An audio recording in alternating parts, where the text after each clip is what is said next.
खेसारी लाल जी पे दिल फेंकिए आप लोग, पानी फेंक के क्या होगा? कार्य पिलो था अंतरिक्ष में जाइए कहाँ एक नंबर, जहाँ थोड़ा सा पुल पकड़ कि तू आराम से रॉकेट की तरह उड़ जाइएगा।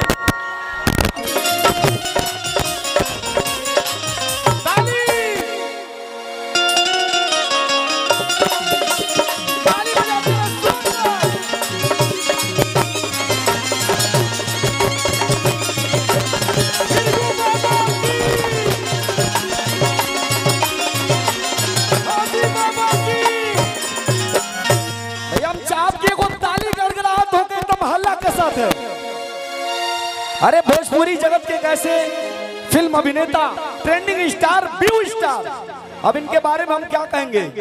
खेसारी भैया के बारे में एक वो चीज हम कहे बड़ी मोहब्बत के साथ कि आज संगीत के कुछ ऐसा मिसाल बा, आज संगीत के कुछ ऐसा मिसाल बा, सुर बा, सरगम बा, साथ ही साथ ताल बा, और अपने यूपी बिहार पूरे विश्व में एक ही नाम जेकर नाम खेसारी लाल बा। एग्जैक्टली जोरदार तालियां बजा के स्वागत करें। अब खेसारी भैया ये बलिया के जो धरती बा हमने के जहाँ के लोग, अब बलिया का पूरा विश्व आपके प्यार करेगा, पूरा विश्व के दिल में आप समाइल बानी, आपके आशीर्वाद, आपके मोहब्बत से लोग इतना व्याकुल रहेगा आपके देखे खातिर। एक चीज हम कहल चाह भैया खातिर कि शाकी लिखा, खुमार लिखा, जाम लिख दिया, शाकी लिखा, खुमार लिखा, जाम लिख दिया, एक दिल बचा था वो भी आपके नाम लिख दिया, और किसी ने पूछा अरशद तेरी पता, मैंने कलम उठाई और आपका नाम लिख दिया। भैया के लिए एक जोरदार तालियां।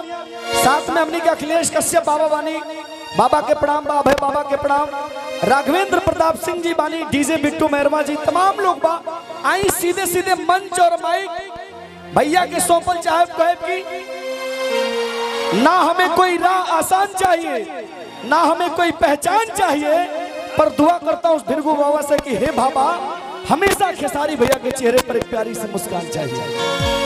जोरदार तालियां बजा के आप सबके बीच भोजपुरी के superstar, view star Khesari Lal Yadav ji, जोरदार तालियां। तनी मंच के खाली कर दीजिए भैया, मंच को थोड़ा खाली कर दीजिए। आप सब भाई हैं और भाइयों का प्यार आशीर्वाद जब मिले तो बहुत अच्छा लगता है, तो प्लीज आप सबसे रिक्वेस्ट है कि आप सब मंच को थोड़ा सा खाली कर दें। आइए मंच और माइक, भोजपुरी के व्यू स्टार, ट्रेंडिंग स्टार, सबके दिलों पे राज करने वाले आप सबके बीच भोजपुरी माटी के लाल खेसारी लाल यादव जी, जोरदार तालियां बजा के स्वागत करें।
एगो आवश्यक सूचना बा कि आप लोग पानी का बोतल ना फेंके। खेसारी भैया हमनी के बीच में भाई हम चाह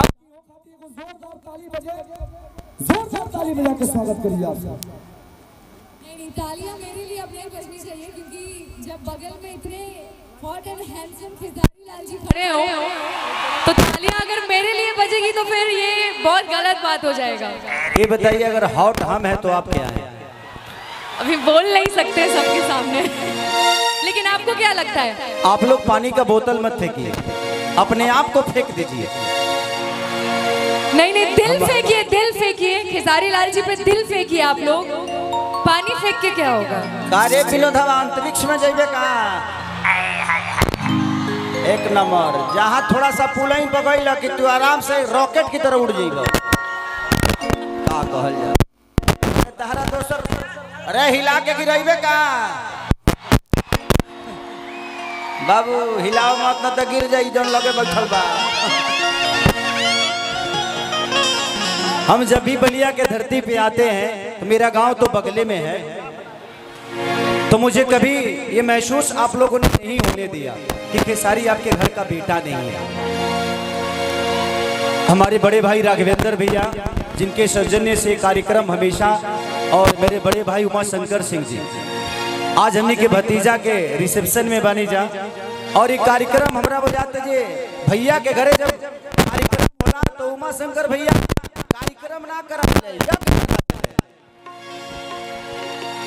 ये सौभाग्य इस धरती का है कि उमा शंकर सिंह जैसा बेटा पैदा किया है कि आज आप लोगों को इतने सारे स्टार आप सामने से देख पा रहे हैं, लोगों का प्यार ले पा रहे हैं, अपना आशीर्वाद दे पा रहे हैं। तो दिल से धन्यवाद पूरे कलाकार जाति से, सबको दिल से धन्यवाद उमा शंकर भैया को, उनके पूरे परिवार को।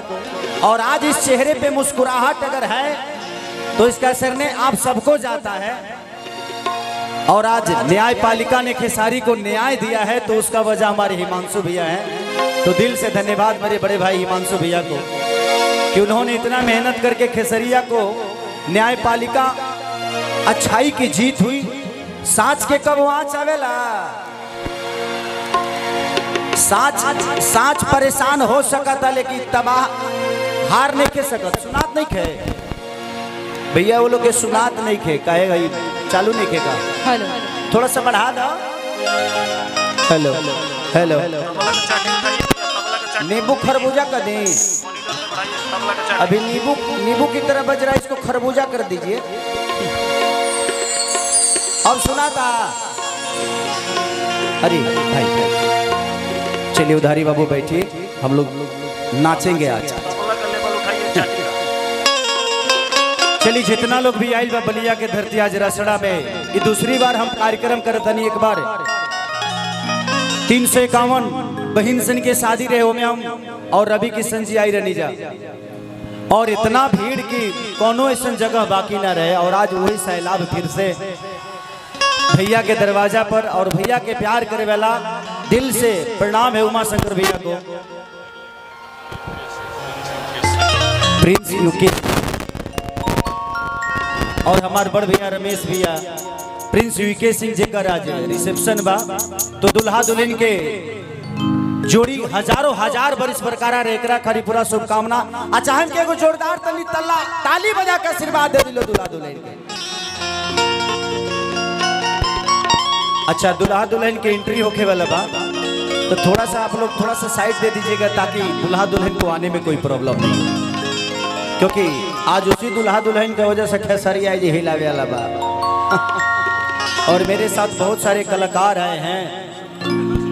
हाँ, काजल रघवानी जी आई हैं, अक्षरा सिंह जी आई हैं, सपना चौहान जी आई हैं। भैया ये संभव नहीं है, हमें लोग बैठे के कह भी लोग खड़ा करे वाला लोग हैं।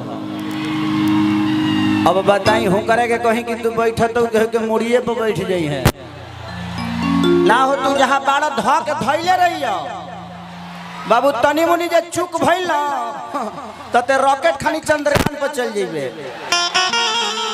तो ध्यान दियो आराम से, अब ओकरा ऊपर मत जा ना तो डायरेक्ट ऊपर निकल जीबो, ओने कोनो रास्ता नहीं है। देखा बाबू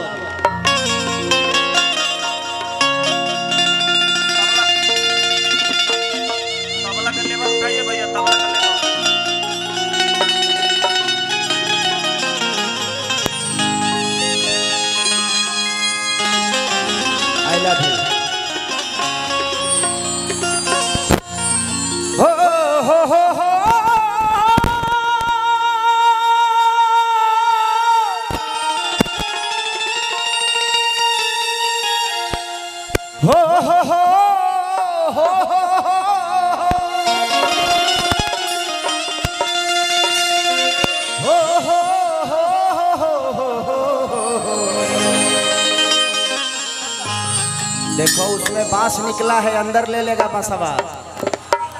देखो देखो कहत नहीं हो गिरी गिरी, एक नंबर मिस्त्री बा। बाबू LIC करा के चढ़ल बड़ी रे। हाँ तो आधार के घरे छोड़ दी, लेके मत ऊपर। कि जय गणेश मंगल करना